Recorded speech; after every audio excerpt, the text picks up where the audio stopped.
നമസ്കാരം സുഹൃത്തുക്കളെ, എന്റെ പേര് Aswathy. Welcome to Harshitham edutech. PSC കഴിഞ്ഞ ദിവസം നടത്തിയ അറ്റൻഡർ പരീക്ഷയുടെ പ്രൊവിഷണൽ ആൻസർ കീ വന്നിട്ടുണ്ട്. അപ്പോ എത്ര പേർക്ക് പരീക്ഷയുണ്ടായിരുന്നു? പരീക്ഷ എഴുതിയ താഴെ ഒന്ന് പറയാമോ? LGS നിലവാരത്തിലുള്ള പരീക്ഷയായിരുന്നു. അപ്പോൾ ഇനി 10th പ്രിലിംസ് പരീക്ഷ, company LGS, mainly company LGS, അതുപോലെ ബെക്കോ LD 10th പ്രിലിംസ് ഒക്കെ എഴുതുന്ന ആൾക്കാർ ഉറപ്പായിട്ടും നോക്കിയിരിക്കേണ്ട ചോദ്യപേപ്പർ തന്നെയാണ്. ഈസി ആയിട്ടുള്ള ക്വസ്റ്റ്യൻ പേപ്പർ ആയിരുന്നു. എന്തായാലും ആൻസർ കീ ഒന്ന് നോക്കിയാലോ. ഇതിന്റെ മാത്സ് വർക്കൗട്ട് എക്സ്പ്ലനേഷൻ വേണം എന്നുണ്ടെങ്കിൽ നിങ്ങൾ താഴെ എസ് എന്നൊന്ന് പറഞ്ഞാൽ മതി. ഞാൻ എന്റെ വർക്കൗട്ട് എന്തായാലും ചെയ്തു തരാം കേട്ടോ. ഓക്കെ, സ്റ്റാർട്ട് ചെയ്യാം. ആദ്യത്തെ ചോദ്യം, ഇന്ത്യൻ ഭരണഘടന കരട് സമിതിയുടെ അധ്യക്ഷൻ ആരായിരുന്നു? ഡോക്ടർ BR അംബേദ്കർ ആയിരുന്നു ഇന്ത്യൻ ഭരണഘടന കരട് സമിതിയുടെ അധ്യക്ഷൻ. അടുത്ത ചോദ്യം, ഇന്ത്യൻ ഭരണഘടനാ നിർമ്മാണ സഭയുടെ ആദ്യ സമ്മേളനം നടന്നതെന്നാണ്? 1946 ഡിസംബർ 9 ഇന്ത്യൻ ഭരണഘടനാ നിർമ്മാണ സഭയുടെ ആദ്യ സമ്മേളനം നടന്നത്. ഭരണഘടനയുടെ 368 വകുപ്പ് പ്രകാരം ഭരണഘടനയിൽ ഭേദഗതി വരുത്തുവാനുള്ള അധികാരം ആർക്കാണ്? പാർലമെന്റിനാണ് അധികാരം ഉള്ളത്. നിലവിലെ മൗലിക അവകാശങ്ങളുടെ എണ്ണം എത്രയാണ്? 6 നിലവിലെ മൗലിക അവകാശങ്ങളുടെ എണ്ണം. ഇന്ത്യൻ ഭരണഘടനയിലെ മൗലിക കടമകൾ ഏത് രാജ്യത്ത് നിന്നാണ് കടമെടുത്തിരിക്കുന്നത്? സോവിയറ്റ് യൂണിയനിൽ നിന്നാണ് മൗലിക കടമകൾ എന്ന ആശയം കടമെടുത്തിരിക്കുന്നത്. കേരളത്തിൽ നിലനിന്നിരുന്ന സാമൂഹികമായ അസമത്വത്തിനെതിരെ മിശ്രഭോജനം സംഘടിപ്പിച്ച നവോത്ഥാന നായകൻ ആരാണ്? സഹോദരൻ അയ്യപ്പനാണ് മിശ്രഭോജനം. കൂടുതലും PYQs തന്നെയാ ചോദിച്ചത് കേട്ടോ. കേരളത്തിൽ ഉപ്പു സത്യാഗ്രഹത്തിന് നേതൃത്വം നൽകിയത് ആരാണ്? കേളപ്പനാണ് ഉപ്പു സത്യാഗ്രഹത്തിന് നേതൃത്വം നൽകിയത്. കുളച്ചൽ യുദ്ധം നടന്ന വർഷം ഏതാണ്? 1741 കുളച്ചൽ യുദ്ധം നടന്നത്. ഇന്ത്യയിൽ ബ്രിട്ടീഷുകാർക്കെതിരെ നടന്ന ആദ്യത്തെ സംഘടിത കലാപം ഏതാണ്? ആറ്റിങ്ങൽ കലാപമാണ് ഇന്ത്യയിൽ ബ്രിട്ടീഷുകാർക്കെതിരെ നടന്ന ആദ്യത്തെ സംഘടിത കലാപം. സ്വദേശാഭിമാനി പത്രത്തിന്റെ സ്ഥാപകൻ ആരാണ്?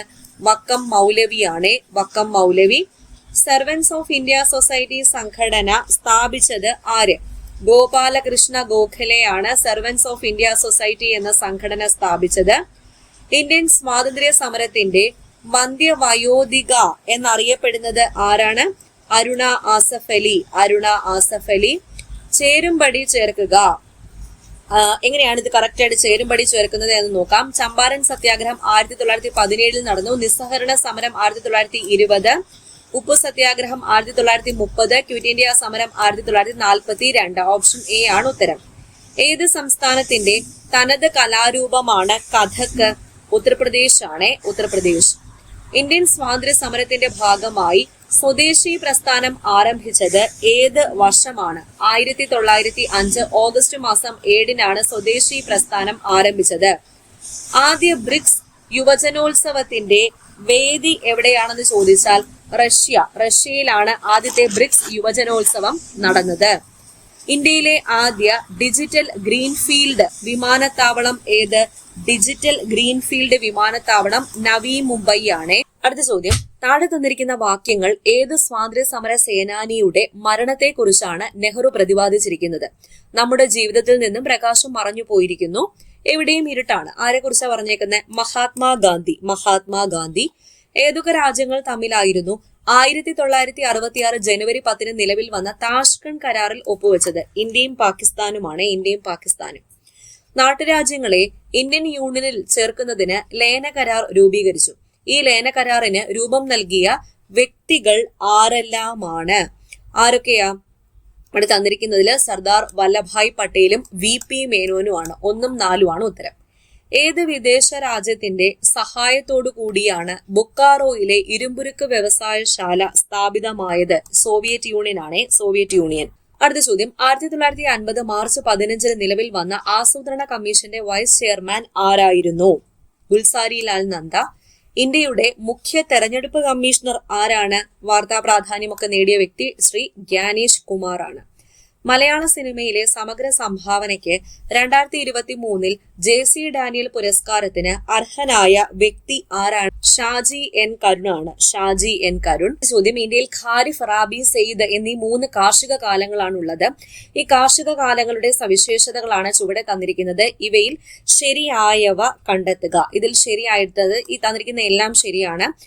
തെക്കു പടിഞ്ഞാറൻ മൺസൂണിനോട് ചേർന്ന് വരുന്നതാണ് ഖാരിഫ്. ദൈർഘ്യം കുറഞ്ഞ വേനൽക്കാല കാർഷിക കാലമാണ് സൈദ്. ഗോതമ്പ്, പയറുവർഗ്ഗങ്ങൾ, കടുക് മുതലായവയുടെ കൃഷിക്കാലമാണ് റാബി. ഫെബ്രുവരി മാസത്തോടെ റാബി കാലം അവസാനിക്കുന്നു. അടുത്ത ചോദ്യം: ചുവടെ തന്നിരിക്കുന്നവയിൽ ഇന്ത്യയുമായി അതിർത്തി പങ്കിടുന്ന രാജ്യങ്ങൾ ഏതൊക്കെയാണ്? PSC കൊടുത്തത് 3ഉം 4ഉമാണ്. കര അതിർത്തി എന്ന ഉദ്ദേശത്തിലായിരിക്കും PSC കൊടുത്തത്. പാകിസ്ഥാൻ, ഭൂട്ടാൻ, മ്യാൻമർ, അഫ്ഗാനിസ്ഥാൻ, ചൈന, ബംഗ്ലാദേശ്, നേപ്പാൾ, പാകിസ്ഥാൻ എന്നിവ.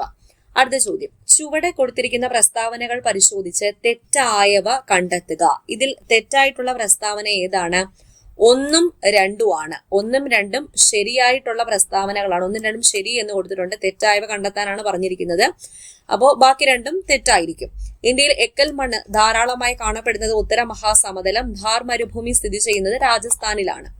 ഇന്ത്യയിൽ ഏറ്റവും പഴക്കം ചെന്ന പർവ്വതനിരകൾ ഏതാണ്? ആരവല്ലിയാണ് ഏറ്റവും പഴക്കം ചെന്ന പർവ്വതനിരകൾ. ചുവടെ കൊടുത്തിരിക്കുന്നവയിൽ ഉത്തരേന്ത്യൻ സമതലങ്ങളുടെ സവിശേഷതകളിൽ ഉൾപ്പെടാത്തത് കണ്ടെത്തുക. PSC കൊടുത്തത് ഇവയെല്ലാം എന്നാണ്. ഉൾപ്പെടാത്തതാണ് പക്ഷെ ചോദിച്ചിരിക്കുന്നത്. ഉത്തരേന്ത്യൻ സമതലം, ഫലഭൂഷ്ടമായ മണ്ണ്, നദികളാൽ ജലസമൃദ്ധം, നിരപ്പാർന്ന ഭൂപ്രദേശം, ജലനിബിഡം, ഇതെല്ലാം ശരിയാണ്. അടുത്ത ചോദ്യം: 2025 ICC വനിതാ ലോകകപ്പിൽ ഇന്ത്യൻ വനിതാ ക്രിക്കറ്റ് ടീമിന്റെ ക്യാപ്റ്റൻ ആരാണ്? ഹർമൻ പ്രീത് കൗർ ആണ്. ഹർമൻ പ്രീത് കൗർ. ഇന്ത്യൻ സിനിമയ്ക്ക് നൽകിയ സംഭാവനകൾക്ക് 2023 ദാദാ സാഹിബ് ഫാൽക്കെ പുരസ്കാരം ലഭിച്ചത് ആർക്കാണ്? മോഹൻലാൽ. മുണ്ടക്കൈ ചൂരൽമല ഉരുൾപൊട്ടൽ ദുരന്തത്തെ തുടർന്ന് പ്രതിസന്ധിയിലായ വയനാട് ടൂറിസത്തെ തിരികെ പിടിക്കാൻ ടൂറിസം വകുപ്പ് ആരംഭിച്ച ക്യാമ്പയിന്റെ പേരെന്താ? എന്റെ കേരളം എന്നും സുന്ദരം. അന്താരാഷ്ട്ര ബഹിരാകാശ നിലയം സന്ദർശിക്കുന്ന ആദ്യത്തെ ISRO ബഹിരാകാശ യാത്രികൻ ആരാണ്? ശുഭാംശു ശുക്ല. പശ്ചിമ പർവ്വതനിരകൾ കേരളത്തിന്റെ ഏത് ദിക്കിലാണ് സ്ഥിതി ചെയ്യുന്നത്? കിഴക്കാണ് സ്ഥിതി ചെയ്യുന്നത്. നദികളും അവയുടെ ഉത്ഭവസ്ഥാനങ്ങളുമാണ് ചുവടെ തന്നിരിക്കുന്നത്. ഇവയിൽ ശരിയല്ലാത്തത് എടുത്തെഴുതുക. ശരിയല്ലാത്തത് 4 മാത്രം. പമ്പാ നദിയുടെ ഉത്ഭവസ്ഥാനമാണ് തെറ്റിച്ചു കൊടുത്തിരിക്കുന്നത്. പമ്പാ നദി ഉത്ഭവിക്കുന്നത് എവിടെ നിന്നാണ്? പുളിച്ചിമലയിൽ നിന്നാണ്. കേരളത്തിലെ ജലവൈദ്യുത പദ്ധതികളുമായി ബന്ധപ്പെട്ട ശരിയായ പ്രസ്താവനകൾ ഏതൊക്കെയാണ്? ഇവിടെ തന്നിരിക്കുന്നതില് 1ഉം 4ഉമാണ് ശരിയായിട്ടുള്ളത്. കേരളത്തിൽ ഏറ്റവും കൂടുതൽ ഉൽപ്പാദിപ്പിക്കപ്പെടുന്ന വൈദ്യുതി ഏതാ? ജലവൈദ്യുതി. ഏറ്റവും കൂടുതൽ ജലവൈദ്യുത പദ്ധതികൾ ഉള്ളത് ഇടുക്കി ജില്ലയിലാണ്. കേരളത്തിലെ ഏറ്റവും ചെറിയ ജില്ല ഏതാണ്? ആലപ്പുഴയാണ് ഏറ്റവും ചെറിയ ജില്ല. കേരളത്തിലെ തദ്ദേശ സ്വയംഭരണ വകുപ്പ് മേൽനോട്ടം വഹിക്കുന്ന സംരംഭങ്ങളും അവയുടെ ലക്ഷ്യങ്ങളും ചുവടെ നൽകിയിരിക്കുന്നു. ഓരോ സംരംഭത്തിന്റെയും ലക്ഷ്യത്തെ സൂചിപ്പിക്കുന്ന ഓപ്ഷൻ കണ്ടെത്തുക. അപ്പോൾ ഇവിടെ ശരിയായിട്ടുള്ളത് നോക്കാം. സുഭോജനം, ശുചിത്വമുള്ളതും സുരക്ഷിതവുമായ ഭക്ഷണം വിതരണം ഉറപ്പാക്കുക. ആശ്വാസ്, വൃക്കരോഗികൾക്ക് സൗജന്യ ഡയാലിസിസ് ചികിത്സ. ഇനി ഞാൻ ഒഴുകട്ടെ, നീർച്ചാലുകളുടെ ജനകീയ വീണ്ടെടുപ്പ്. പച്ചത്തുരുത്ത് തരിശു സ്ഥലങ്ങൾ കണ്ടെത്തി സ്വാഭാവിക ജൈവ വൈവിധ്യ പ്രദേശങ്ങളാക്കി മാറ്റി സംരക്ഷിക്കുക. ഓപ്ഷൻ സി ആണ് ഉത്തരം. ചുവടെ തന്നിരിക്കുന്ന പ്രസ്താവനകൾ ഏത് വന്യജീവി സങ്കേതത്തെ കുറിച്ചുള്ളതാണെന്ന് കണ്ടെത്തുക. ഇവിടെ 4 പ്രസ്താവനകൾ തന്നിട്ടുണ്ട്. കേരളത്തിലെ ആദ്യത്തെ വന്യജീവി സങ്കേതം പീരുമേട് താലൂക്കിൽ സ്ഥിതി ചെയ്യുന്നു. മംഗളാദേവി ക്ഷേത്രം ഈ വന്യജീവി സങ്കേതത്തിന്റെ അകത്താണ് സ്ഥിതി ചെയ്യുന്നത്. കേരളത്തിലെ ഏറ്റവും വലിയ വന്യജീവി സങ്കേതം ഏതാണ്? പെരിയാർ വന്യജീവി സങ്കേതമാണ്. കേരള തീരത്ത് നിന്നും ഏറ്റവും കൂടുതൽ ലഭിക്കുന്ന മത്സ്യമേധ മത്തിയാണ് ലഭിക്കുന്നത്. കേരളത്തിൽ റെയിൽവേ ലൈൻ ഇല്ലാത്ത ജില്ലകൾ ഏതെല്ലാമാണ്? റെയിൽവേ ലൈൻ ഇല്ലാത്തത് വയനാടും ഇടുക്കിയുമാണ്. വയനാടും ഇടുക്കിയും. 2025 അധ്യയന വർഷത്തെ കേരള സ്കൂൾ ഒളിമ്പിക്സിന്റെ ബ്രാൻഡ് അംബാസിഡറായി തിരഞ്ഞെടുക്കപ്പെട്ട കായിക താരം ആരാണ്? സഞ്ജു സാംസൺ. വേമ്പനാട് കായൽ വ്യാപിച്ചു കിടക്കുന്ന ജില്ലകൾ ഏതെല്ലാം? ഏതൊക്കെ ജില്ലകൾ? ആലപ്പുഴ, എറണാകുളം, കോട്ടയം ജില്ലകളിലായിട്ടാണ് വേമ്പനാട് കായൽ വ്യാപിച്ചു കിടക്കുന്നത്. താഴെ പറയുന്നവയിൽ ശരിയായ പ്രസ്താവനകൾ ഏതൊക്കെയാണ്? ഇവിടെ തന്നിരിക്കുന്നതിൽ 1ഉം 3ഉമാണ് ശരിയായിട്ടുള്ളത്. തെർമോസ്ഫിയറിന്റെ താഴ്ന്ന ഭാഗത്തെ അയണോസ്ഫിയർ എന്ന് വിളിക്കുന്നു. കേരളത്തിൽ ലഭിക്കുന്ന വൈദ്യുതിയുടെ ഭൂരിഭാഗവും ഉൽപ്പാദിപ്പിക്കുന്നത് ഇടുക്കി ജില്ലയിലെ ജലവൈദ്യുത നിലയത്തിലാണ്. താഴെ പറയുന്നവയിൽ ശരിയല്ലാത്ത പ്രസ്താവനകൾ ഏതെല്ലാമാണ്? 1ഉം 2ഉമാണ് ശരിയല്ലാത്തത്, 3 ശരിയാണ്. കേരളത്തിലെ അമൃത ഷേർഗിൽ എന്ന് വിശേഷിപ്പിക്കപ്പെടുന്ന ചിത്രകാരി TK പത്മിനി. ജ്ഞാനപീഠ പുരസ്കാരത്തെ സംബന്ധിച്ചുള്ള തെറ്റായ പ്രസ്താവന കണ്ടെത്തുക. തെറ്റായിട്ടുള്ളത് 1 മാത്രമാണ്, ബാക്കി 2ഉം ശരി. ജ്ഞാനപീഠ പുരസ്കാരം ലഭിച്ച ആദ്യ വനിത ആശാപൂർണാദേവി. ജ്ഞാനപീഠ പുരസ്കാരവും മൂർത്തി ദേവി പുരസ്കാരവും നേടിയ മലയാളി അക്കിത്തം. താഴെ പറയുന്നവയിൽ ശരിയായ പ്രസ്താവനകൾ കണ്ടെത്തുക. ഇതിൽ ശരിയായിട്ടുള്ളത് 2ഉം 3ഉം ആണ്. 1999 കാർഗിൽ യുദ്ധകാലത്ത് വീരമൃത്യു വരിച്ച് രാജ്യം വീർ ചക്ര നൽകി ആദരിച്ച ധീര സൈനികനായിരുന്നു തിരുവനന്തപുരം സ്വദേശിയായ ജെറി പ്രേംരാജ്. 1999 കാർഗിൽ യുദ്ധകാലത്തെ പ്രവർത്തനങ്ങൾക്ക് വീർചക്ര നൽകി രാജ്യം ആദരിച്ച ധീര സൈനികനായിരുന്നു എറണാകുളം സ്വദേശിയായ R വിശ്വനാഥൻ. 2024 2020 ക്രിക്കറ്റ് ലോകകപ്പിൽ യഥാക്രമം player of the series, player of the match ആയിട്ട് തെരഞ്ഞെടുക്കപ്പെട്ട കായിക താരങ്ങൾ ആരെല്ലാമാണ്? ജസ്പ്രീത് ബുംറയും വിരാട് കോഹ്ലിയുമാണ്. 2023 നൊബേൽ സമ്മാനം നേടിയവരുമായി ബന്ധപ്പെട്ട ചില വസ്തുതകളാണ് താഴെ കൊടുത്തിട്ടുള്ളത്. ഇവയിൽ ശരിയായത് കണ്ടെത്തുക. 1ഉം 3ഉം ആണ് ശരിയായിട്ടുള്ളത്. യോൺ ഫോസ്റ്റ, സാഹിത്യം, നോർവീജിയൻ നാടകകൃത്ത്. ക്ലോഡിയ ഗോൾഡിൻ, സാമ്പത്തിക ശാസ്ത്രം, US സാമ്പത്തിക ശാസ്ത്രജ്ഞ. ലോകത്തെ വലിയ സാമ്പത്തിക ശക്തികളുടെ കൂട്ടായ്മയായ G20യുമായി ബന്ധപ്പെട്ട പ്രസ്താവനകളിൽ ശരിയല്ലാത്തത് കണ്ടെത്തുക. 2ഉം 3ഉം ആണ് ശരിയല്ലാത്തത്. 1ാമത്തത് ശരിയാണ്, ആസ്ഥാനമില്ല. അടുത്ത ചോദ്യം, റഷ്യ ഉക്രൈൻ സംഘർഷത്തിൽ കുടുങ്ങിപ്പോയ ഇന്ത്യക്കാരെ നാട്ടിലെത്തിക്കാൻ കേന്ദ്ര സർക്കാർ ആരംഭിച്ച ദൗത്യം ഏതാണ്? ഓപ്പറേഷൻ ഗംഗ. കേരളത്തിൽ ഉരുൾപൊട്ടലുമായി ബന്ധപ്പെട്ട ശരിയല്ലാത്ത പ്രസ്താവനകൾ ഏതെല്ലാം? ശരിയല്ലാത്തത് 2 ആണ്, ബാക്കി 1ഉം 3ഉം ശരി. കേരളത്തിൽ ഉരുൾപൊട്ടൽ സാധ്യതയില്ലാത്ത ജില്ല ആലപ്പുഴ. 2020 ഓഗസ്റ്റ് 6 ഇടുക്കി ജില്ലയിലെ പെട്ടിമുടിയിൽ ഉരുൾപൊട്ടൽ ഉണ്ടായി. ചുവടെ പറയുന്നവയിൽ കായിക പ്രജനനം, ലൈംഗിക പ്രത്യുൽപാദനം എന്നീ 2 രീതിയിലും പുതിയ തൈകൾ ഉൽപ്പാദിപ്പിക്കുന്ന സസ്യം ഏതാണ്? മുരിങ്ങ.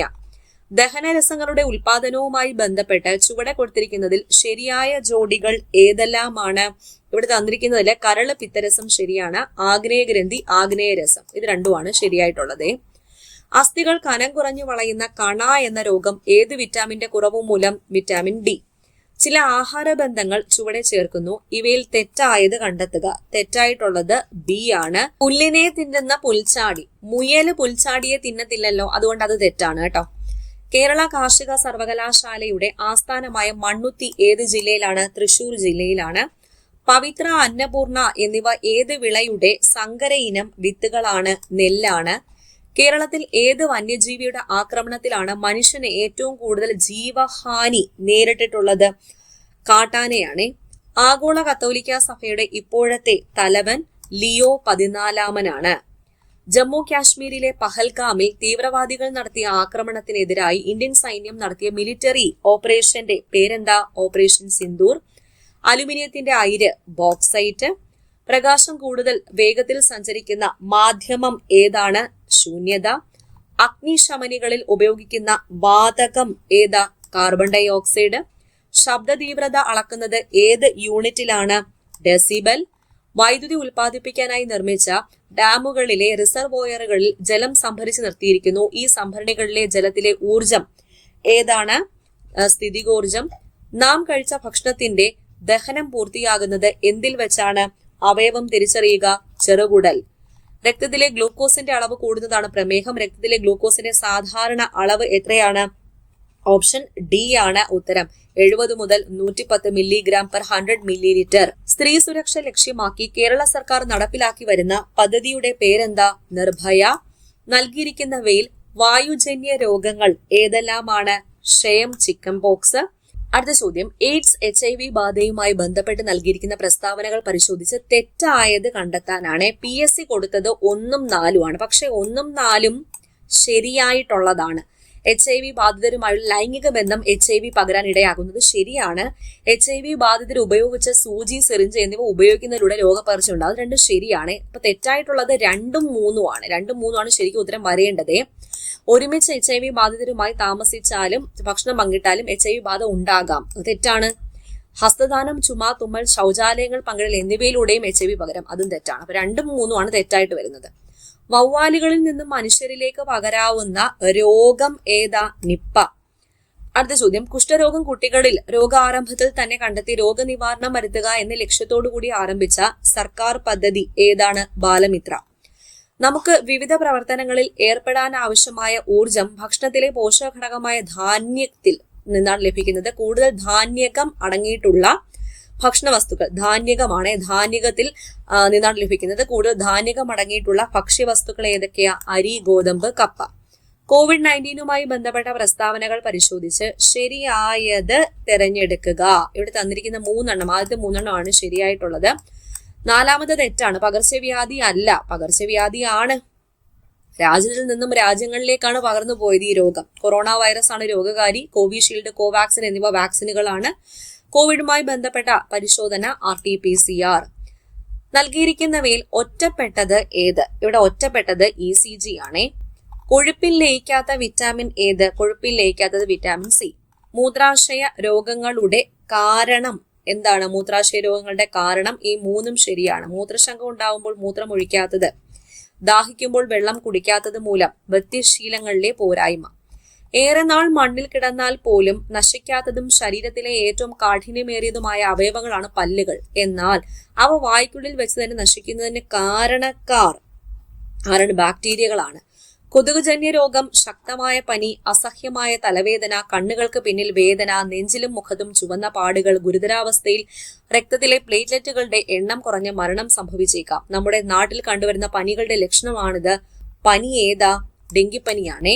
ഇത്രയാണ് 80 GK ചോദ്യം. ബാക്കി 20 മാത്സ് ആൻഡ് മെന്റലിറ്റി ആണ്. അത് നമുക്ക് വർക്ക്ഔട്ട് ചെയ്ത് തന്നെ നോക്കാം. അപ്പോൾ ഇതിന്റെ വർക്ക്ഔട്ട് വേണം എന്നുണ്ടെങ്കിൽ താഴെ S എന്നൊന്ന് കമന്റ് ചെയ്യുക, അല്ലെങ്കിൽ മാത്സ് എന്ന് കമന്റ് ചെയ്യുക. അടുത്ത ദിവസം തന്നെ ഇതിന്റെ വർക്ക്ഔട്ട് ഞാൻ ചെയ്തു തരുന്നതായിരിക്കും. ഓക്കെ, അപ്പൊ ഈ ഒരു ആൻസർ കീ എല്ലാവർക്കും ഒന്ന് ഷെയർ ചെയ്ത് കൊടുത്തിരിക്കുക. ഇതിന്റെ ആൻസർ കീ വേണമെങ്കിൽ പ്രൊഫഷണൽ ആൻസർ കീ നമ്മുടെ ടെലഗ്രാം ചാനലും ഇട്ട് തന്നേക്കാം. ടെലഗ്രാം ചാനൽ ജോയിൻ ചെയ്യാത്തവരുണ്ടെങ്കിൽ ഫസ്റ്റ് കമന്റ് ഒന്ന് ചെക്ക് ചെയ്തേക്കണേ. ഓക്കെ, അപ്പൊ അടുത്ത ക്ലാസ്സിൽ വീണ്ടും കാണാം. All the best for your exams. Thank you.